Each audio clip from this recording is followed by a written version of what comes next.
This question asks you to find the solution to a system of equations. And a system of equation just means that you have more than one equation. So we've got two equations.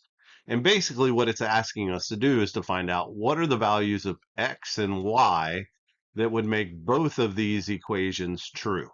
So you're looking for an x and a y value to make both of these true.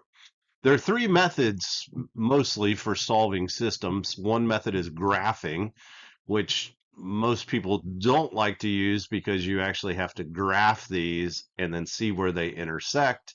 And they might intersect in a not really nice place, like in between grid lines, and then it's hard to tell what the value is.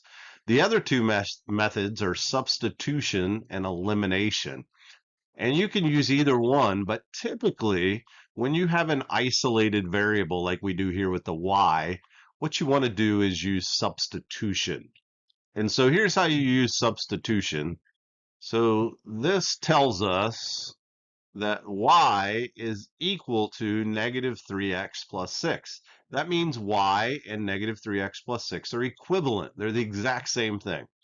So what I'm going to do is substitute into the top equation where I have y. I'm going to replace it with negative 3x plus 6. I'm substituting it in there. That's why this is called substitution. So when I substitute that in there, I will get, if I can get my pen to work here.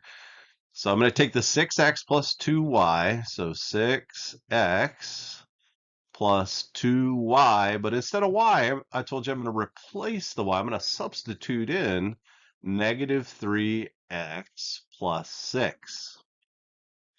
And then that's equal to 12. So you can see that I took the negative 3x plus 6 and replaced y in the other equation with that. Now, the point of that was it gave me an equation that just has one variable.